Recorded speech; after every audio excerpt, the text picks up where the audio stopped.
Hi everyone, this is Sherry from Turquoise Dreaming. I hope everyone's doing good tonight and you're well and you're having a good night. I am going to share what my journal that I'm working on this week, and I also have some other things I've been working on, but I need to share those with you in a separate video so that it's not too long, because I've been working on so many things. I feel like if I put it all in one video it might be too long, so I'm just going to go through this and tell you how I made it real quick. Welcome to my new subscribers and welcome to everybody. But what I started with, I've been itching to make a paper bag journal. And so I was thinking about how I wanted to make it, and I was also thinking about ways to make the paper bag sturdy, because it is a paper bag, So I went through my paper bags and I found this one, and as I was trying to figure out what to do with it, I thought, I wonder if I can make the cover kind of give it a leathery look.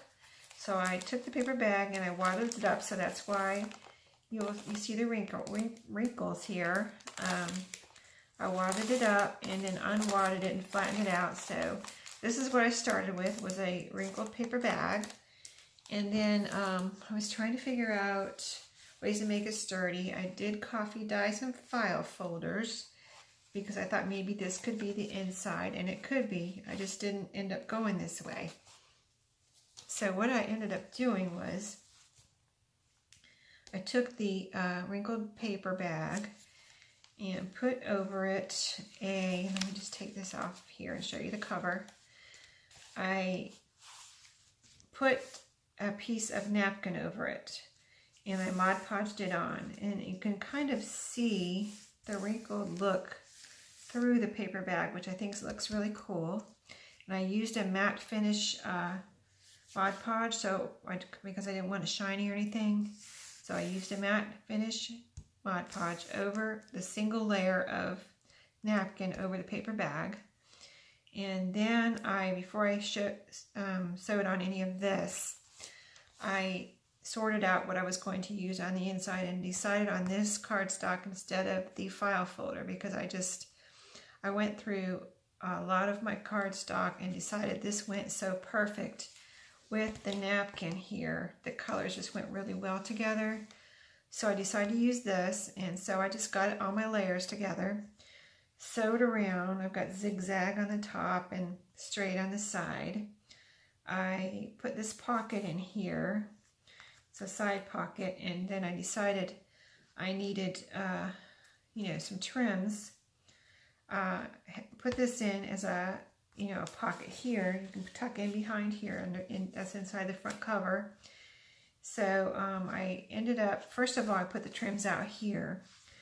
I was trying to figure out what to do with this like spine here, and I actually put some duct tape here underneath because I was thinking about using that, but then I didn't like how that looked, but that ended up giving the spine a lot of stability. So you've got another layer on the spine here that the rest of it doesn't have, but that gives it's duct tape, so it gives it a very sturdy, not necessarily feel, just, for wear and tear, it's sturdy. And then I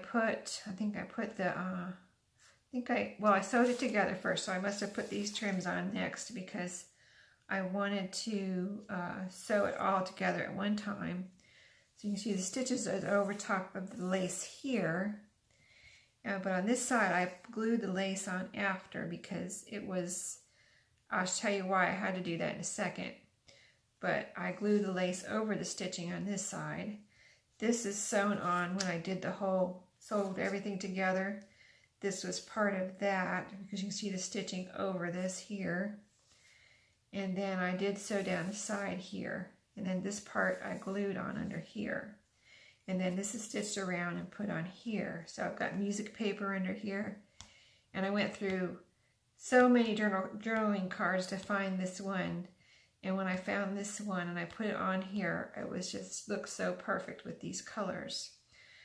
And so that's the front and back. And then so the reason I had to glue this on is because it's the paper bag opening. And I couldn't leave this, I was trying to figure out if I could leave both sides open, but I just decided I couldn't do it. I needed to sew that together. But I did leave this side open. So you've got a paper bag, the paper bag opening here, and then I put the lace glued on either side because I couldn't sew it on. I couldn't figure out a way to sew this on without closing up the bag. So you still got the bag in there. So I think, and it's the wrinkle bag, so it looks really cool in there. So that's going to be nice, and it's pretty big. It goes down to the stitching that's right here. So pretty good size pocket there, and I think that turned out really, really cool. I really enjoyed making it. And then I wanted the overall look of the journal to be natural, since it was, you know, I started out with a paper bag, not necessarily because it's a paper bag, but just because I chose this napkin and, you know, the trims and everything. It just, you know, kind of leaned toward that, a natural look. So then, as I was choosing the pages, I kind of wanted every page to be different in here. So, of course, the back half is, you know, like the first half, but, you know, I wanted every single, you know, full page to be different. So, this is an idea. If you have any of this, this is the cutout. This is a cutout page. I have a few of these in one of my paper pads. So if you have these and you don't know what to do with them, because I didn't when I first got them, I've used some pieces as pockets, but this is the first time I used one as a page, and I thought it was really pretty, and I was going to put it in here by itself, but then it just seemed kind of, you know, with the cutouts, it's kind of flimsy and weak, and I thought it might, you know, might not hold up. So I sewed it onto and backed it with coffee dyed paper. So it feels like it can be written on. It feels sturdy now, and it looks pretty. So that's what I did with that. And then I've got, just for the next page, I've got a pretty card. So, you know, have some color in here. There's a pretty card, and then I have a page here of, let me see, this is Helen Steiner Rice, a page from that book. I did a pocket here with a book page and a coffee dyed mushroom, and this is distressed piece from another page of the Helen Steiner Rice. That's a mouthful. Helen Steiner Rice book. I actually think the pages, the flowers are blue here, but I did add some on some of these, and I can't even tell which ones I did it to because the colors were already in the book, but I added more color to some of the pages, and now I don't remember which ones I added color to. But I did add some colored pencils to some of them to add color to some of the flowers in that book. So this, I don't know if this is one of them or not, but because it was a long time ago that I did that, and I'm just getting around to using some of it. So this is just a piece of tracing paper. This is from Daphne's Diary, and I chose this page because it was, I'm going to make a Daphne's Diary magazine journal, but these are some extra pages. I already picked out my pages for the magazine journal, but this was extra in a little pile I have over on the other side of the room here, a pile of extra pages that I don't have any, you know, chosen use for yet. So this was in that pile, and I thought it went really well in here because this lady is dyeing these fabrics, and it's, you know, the natural feel on that. So I put that in here. Then a coffee dyed page with a piece of my, you know, it's actually a cutoff from my dyed mushroom paper. This is from Edith Holden, and this is the February page. And I've got coffee dyed lined paper, a book page with a tuck spot there that's sewn on, one of my coffee dyed letters. And you can see just everything has a very natural look to it with a little color here and there, which I think is really cool. And then I have the different size pages, which I also like. And so this is from a pattern. This is another page from the Daphne's Diary. that with a lady that's dyeing the fabrics. This is a piece of cardstock.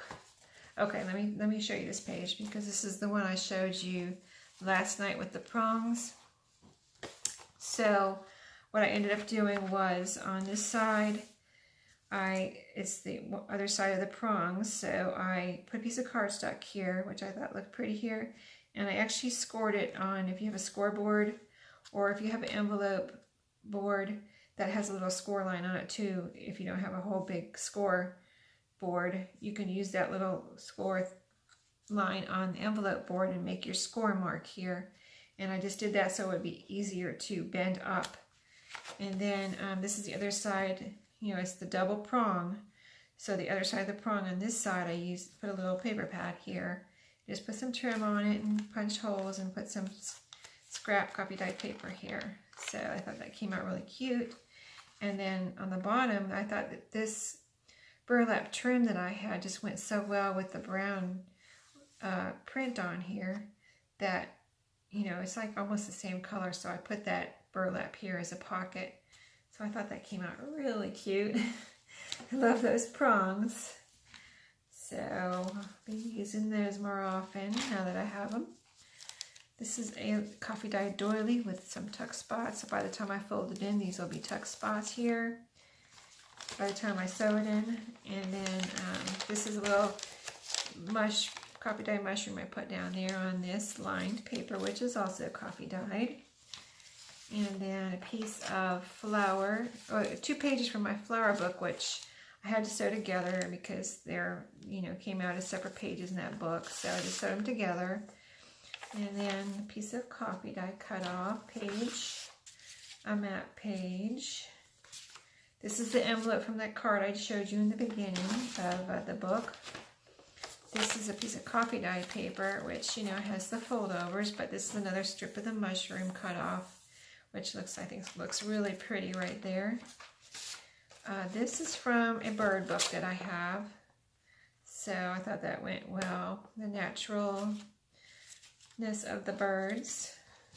And then this is, I'm probably going to use this for the middle. It's one of my coffee dyed receipts. And then I folded it up and just sewed around for pockets. So it does look really cool. It's part of the natural look. So I think it came out really well. I've got to sew it in and then do my ephemera, but hopefully I can get that done pretty quickly, and I'll be back to show you a final flip through. But if you have any questions about this, let me know. I'll be glad to answer any questions or tell you how to do anything I did in here.